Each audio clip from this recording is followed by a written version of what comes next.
दोस्तों, कुछ महिलाएं होती हैं, कुछ महिलाओं की आदत होती है कि वह एक बात को बार बार नहीं, जब तक वह बात उनको पूरी तरह से सहमति नहीं होती, वह बात जैसे कि बाल कर खाल निकालने वाली बात हो जाती है। वह बात जब तक उस महिला को पूरी तरह से पता नहीं चलती तो उसको जैसे कि दिमाग में वह बात बार बार घूमती रहती है। इसी तरह की बात थी।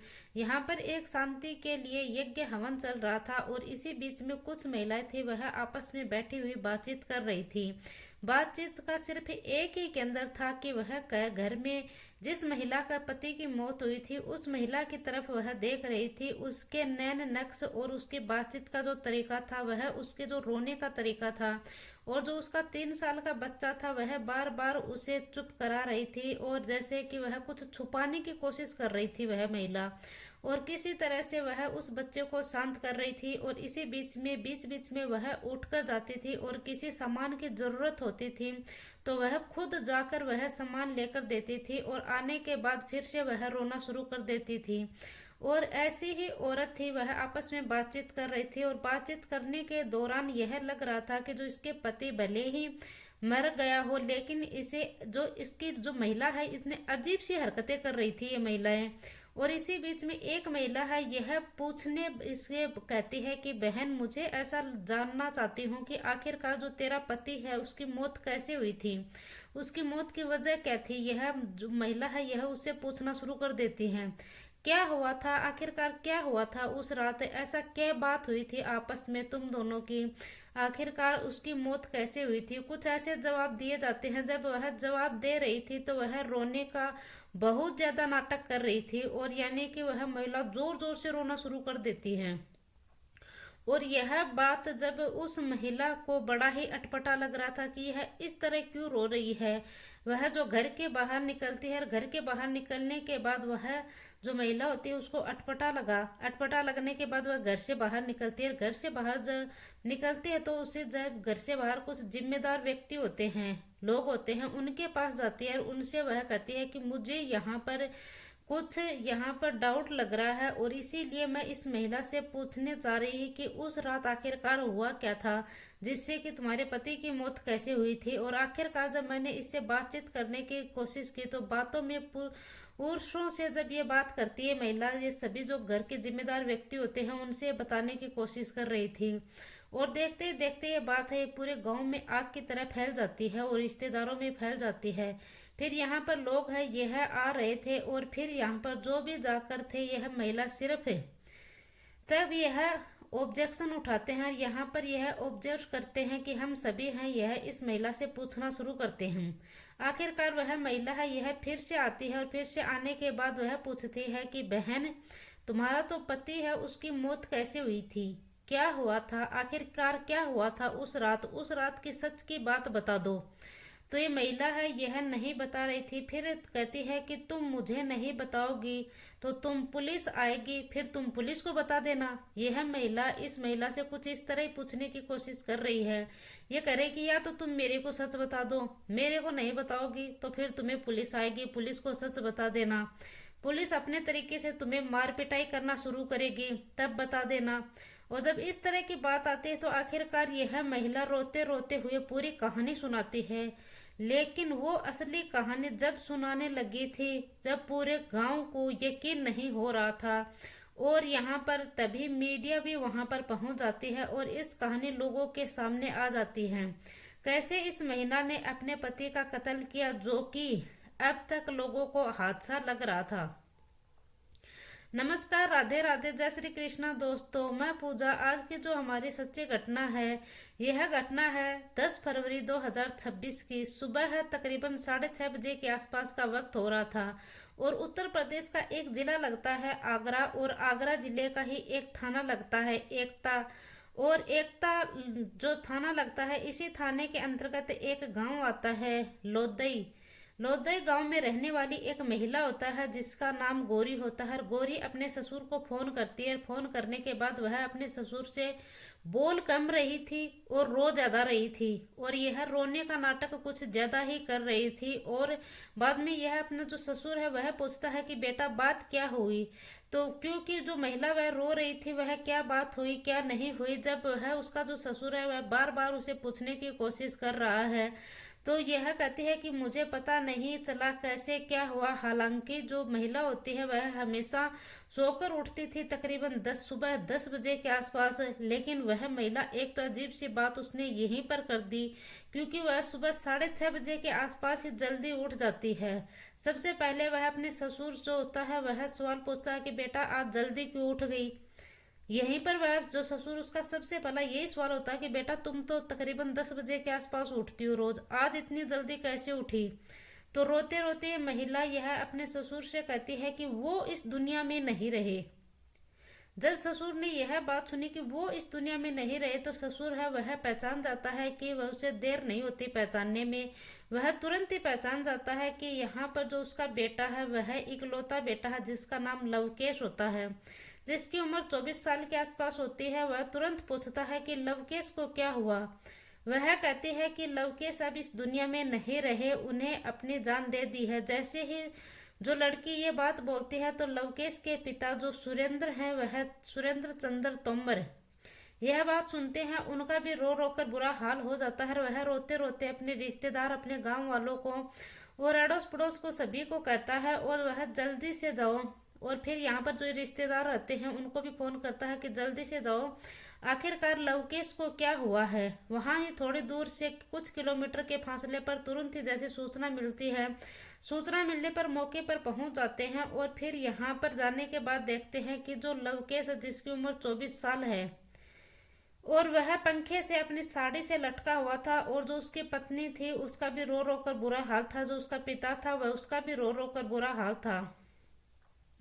और साथ ही में जो गांव वाले हैं और परिवार वाले हैं रिश्तेदार हैं यह सभी यहाँ पर जहाँ जहाँ पर ये खबर फैलती है वहां वहां पर जो लोग हैं वह आना शुरू हो जाते हैं। जैसे ही लोग आ रहे थे इसी बीच में जो उसका जो महिला होती है इसका 3 साल का बच्चा होता है, और यहाँ पर जो लवकेश है यह बहुत ज्यादा इसकी जो पत्नी थी यह रो रही थी। दरअसल जो लवकेश है इसकी शादी मई 2021 में हुई थी, जो कि राजस्थान प्रदेश का धौलपुर का एक इलाका लगता है सपऊ, और सपऊ की रहने वाली होती है ये गोरी। और ये महिला की शादी हो गई थी लवकेश से, और शादी के कुछ महीने बाद ही कुछ दिन बाद ही जो उसके एक बेटा पैदा होता है, और जिस बेटे का नाम होता है वंशु तोमर। और दरअसल यह जो लड़का होता है यह इकलौता लड़का होता है। यहाँ पर न इसके कोई भाई होता है न कोई बहन होता है। यह टोटल मिलाकर परिवार में 5 बच्चे होते हैं, और पांचों बच्चों में यह इकलौता भाई होता है, लाडला भाई होता है। और अभी इस दुनिया में ये नहीं रहा है, और परिवार वालों का भी रो रो कर बुरा हाल हो जाता है। समझ नहीं पा रहे थे कि आखिरकार सब कुछ ठीक तो है कि नहीं है। बहू से पूछा जाता है तो बहू बताती है कि छोटी मोटी झगड़े हुए थे घर में, कुछ सबके होते हैं छोटे मोटे झगड़े, बस मुझे नहीं पता कि मेरे पति को क्या कौन सी बात इतनी खराब लग गई जिससे कि वह अपनी जीवन लीला समाप्त कर ली। जैसे ही यह बात पिता ने सुनी तो उसने उसके जो पिता होता है वह पंखे देखता है कि मेरा बेटा तो पंखे के लटक ही नहीं सकता। उसके बाद वह एक क्रियाक्रम किया जाता है, अंतिम संस्कार औपचारिक तरीके से कर दिया जाता है, पूरी हो जाती है, तमाम रिश्तेदार जुट जाते हैं। उसके बाद उसका शरीर यानी कि उसकी लाश का अंतिम संस्कार कर दिया जाता है। लाश का अंतिम संस्कार होता है। घर के परिवार के सभी लोग कहते हैं कि आज की रात यहीं रुक जाते हैं, यानी कि 11 फरवरी को। और इसके लिए यहाँ पर घर में शांति सुख का हवन किया जाता है, यज्ञ करवाया जाता है, इसीलिए आप सब यहीं रुक जाइए। यह बात गांव में भी एक मंदिर के माध्यम से इस सूचना दी जाती है ताकि गांव के लोग भी इस यज्ञ हवन में शामिल हो जाएं। और यहाँ पर 11 फरवरी 2026 को हवन यज्ञ हो रहा था अंदर में, ताकि घर में सुख शांति रहे। और आखिरकार हवन यज्ञ जब हो रहा था तो रिश्तेदारों की जो महिलाएं थी वह 3 साल के बालक जिसका नाम वंशु तोमर होता है वो बेहाल था, और वह ज्यादा रो रहा था। उसने अपने पापा की याद आ रही थी कर कर वह अपनी मम्मी के पास जाता है, तो कई बार उसे चिटकी देती है, यानी कि वह अपनी दूर करने की कोशिश करती है उस बच्चे को वह माँ। और इसी बीच में वह किसी के सामान की जरूरत होती है तो वह सामान वह दिमाग में जो व्यक्ति जो बाहर से कुछ सामान मांगता है तो उस महिला को तुरंत वह बात सुनती है और वह महिला वह सामान लाकर तुरंत देती है।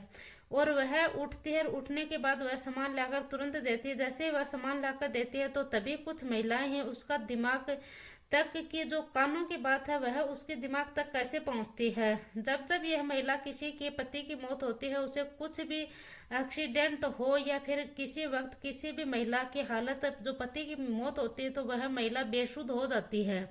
लेकिन यह बात सभी सुन रही है और ऐसी कोई महिला नहीं है जब तक यह औरत के पास आती हैं और यहाँ पर शुरू कर देती है। और यह जब से वो सामान लाकर देती है, लाके देने के बाद ये फिर से रोना शुरू कर देती है। और फिर यही बात एक महिला करती है, फिर दूसरी एक महिला से दूसरी महिला, दूसरी से तीसरी महिला, फिर चौथी महिला। देखते ही देखते यह बात पूरे गांव में आग की तरह फैल जाती है। और ये सभी लोग सोचने पर मजबूर हो जाते हैं कि आखिरकार ये किस तरह की महिला है। तभी यह गांव के कुछ लोगों ने और फिर यहाँ पर यह सभी गांव में यह बात आग की तरह फैल जाती है। और फिर यहाँ पर कुछ ऐसी बातें सुनी तो अब तक सही थी और कुछ बातें सही थी, सभी की सभी बातें यहाँ पर सही हो रही थी। लेकिन एक बार जब इसे पूछना जरूर चाहिए, यहाँ पर जो ये महिला थी करे कि हमें एक बार इसे यह बात जरूर पूछनी चाहिए। आखिरकार जो लड़की यानी कि जो लड़का था लवकेश, उसका पिता सुरेंद्र चंद्र तोमर था, वह अपनी बहू के पास जाता है और उसे एक आधा और रिश्तेदार साथ जाता है और उससे पूछते हैं कि बेटा आखिरकार उस रात क्या हुआ था, कैसे उसके पति की मौत हुई थी। तो कुछ कुछ तो वह बताओ।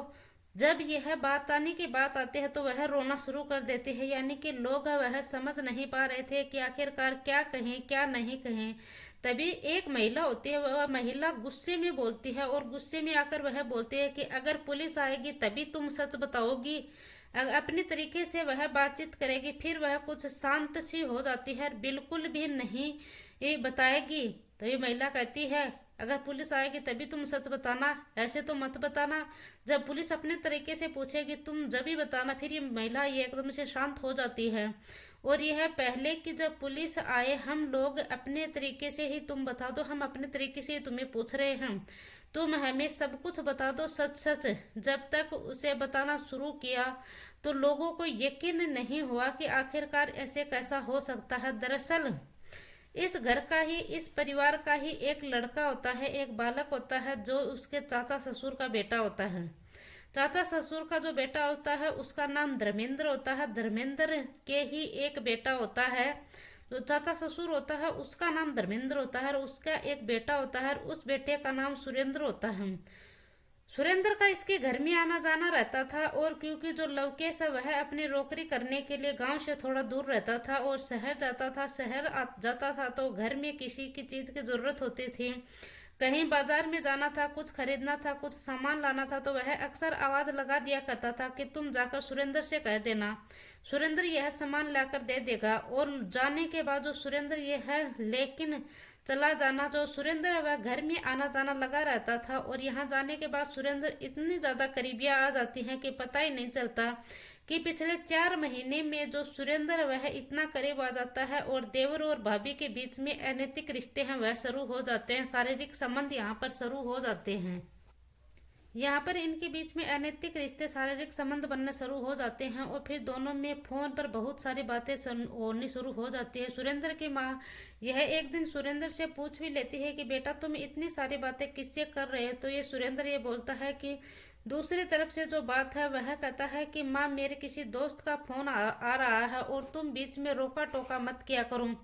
और यहाँ पर इसे नहीं पता था कि 200 कदम की दूरी पर ही जो इसकी भाभी रहती है गौरी, उसी का इसके पास फोन आया था और उसके साथ ही ये बात कर रहा था। और यहाँ पर जो आखिरकार जब सुरेंद्र को बुलाया जाता है और उससे पूछी जाती है तो दोनों ने बारी बारी से अपनी कहानी बताना शुरू कर दी। दरअसल वह 9 फरवरी को चॉकलेट डे था और वह चॉकलेट डे की वजह से ही भाभी अपने देवर को फोन कर कर कहती है कि आज चॉकलेट डे है, आओ घर पर हम चॉकलेट डे मनाते हैं और तुम्हें मुझे बात भी करना पसंद नहीं कर रहे हो और यह बात है।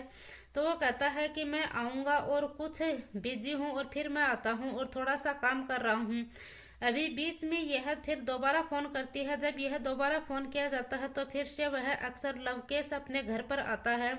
अपने घर पर वह गांव में आ जाता है। आते आते वह थोड़ी रात हो जाती है। रात होने की वजह से वह उसका फायदा उठाते हैं, क्योंकि यहाँ पर कोई रहता नहीं था और वह अपने ससुर और वह शहर में रहते थे और बाकी का परिवार के सदस्य थे वह सभी के सभी घर में रहते थे, सिर्फ बहू ही रहती थी। और रात को जब पति लवकेश आता है, आने के बाद वह 9 फरवरी 2026 की रात को आता है। लवकेश थोड़ा सा जल्दी में आता है, क्योंकि उसे पता नहीं था कि घर पर कुछ ऐसा है कि उसने कभी कल्पना ही नहीं की थी। घर का दरवाजा ऐसे ये था कि दरवाजा खोलने की जरूरत नहीं थी, क्योंकि उसे कोई कुंडी नहीं होती है और कभी लगता था और कभी नहीं लगता था। और वह घर के अंदर प्रवेश कर जाता है। प्रवेश करने के बाद वह देखता है कि जो उसकी पत्नी गौरी और उसका चचेरा भाई सुरेंद्र, वह दोनों आपत्तिजनक स्थिति में होते हैं। जब दोनों को देखने के बाद वह बड़ा ही आश्चर्यचकित होता है और वह कहता है कि मुझे तुम दोनों से यह उम्मीद बिल्कुल भी नहीं थी और तुझे यह अनैतिक रिश्ते बंध जाओगे और मुझे यह इन दोनों का विरोध करता है। और यहाँ पर इसी बीच में यह समझ ही नहीं पा रहे थे कि क्या करे क्या नहीं करे, और तुरंत ही सुरेंद्र यह इसे बहुत ताकत के साथ इसे पकड़ता है और इसी बीच में उसे जमीन पर गिरा देता है। गिराने के बाद जो उसकी पत्नी है वह उसका तकिए से उसके ऊपर तकिया लगाती है। तकिया उठाने के बाद उसके चेहरे पर रखती है, इसे जोर से यहाँ पर इसे मुंह है इसका दबा लेती है और फिर इसकी आवाज कहीं दूर तक नहीं पहुंच जाए, और इसके मुंह पर तकिया रखती है। और तकिया रखने के बाद इसका दम नहीं तोड़ दिया जाता तब तक इसके प्राण नहीं निकल जाए। इसके शरीर को इस तरह ही दबा लिया जाता है। फिर आखिरकार इसका शरीर है वह ठंडा पड़ जाता है और इसके बाद जो देवर और ये दोनों मिलकर सोचते हैं कि आखिरकार हम करें तो क्या करें। फिर ये दिमाग एक खुरापाती दिमाग को चलाते हैं और सवाल ये होता है कि जो इसकी लाश है हम इसको पंखे के लटका देते हैं और अगले ही दिन यहाँ पर कोई कहानी सुना सकते हैं। हालांकि सबके काम करने के लिए रात के तकरीबन 11 बज जाते हैं। जब सुबह के 3 बजे का आसपास का वक्त होता है, पंखे से लटका दिया जाता है और यहाँ पर सनी यही नहीं होती है। जैसे ही यहाँ पर अपनी खुद की जीवन लीला समाप्त कर लिया जाता है और आखिरकार सुबह ये कहानी सुनाते हैं। सुबह 6:30 बजे के आसपास पूरी तरह से ये तैयार हो जाते हैं और निशान निशान थे और सब कुछ ये मिटा देते हैं। सब सबूत यहाँ पर मिटा दिए जाते हैं ताकि यहाँ पर किसी को भी एहसास ना हो, और उसके शरीर को लटका दिया जाता है। और तभी 6:30 बजे के आसपास वह अपने ससुर को फोन करती है और साथ में ही वह जोर जोर से रोना शुरू कर देती है, ताकि आसपास के घर वाले भी वहां पर एकत्रित हो जाएं, इकट्ठे हो जाएं। जैसे इकट्ठे होते हैं लोग, ये लाश को नीचे उतारते हैं और गांव के लोग फैसला लिया जाता है कि इसके जीवन लीला खुद ही समाप्त की है।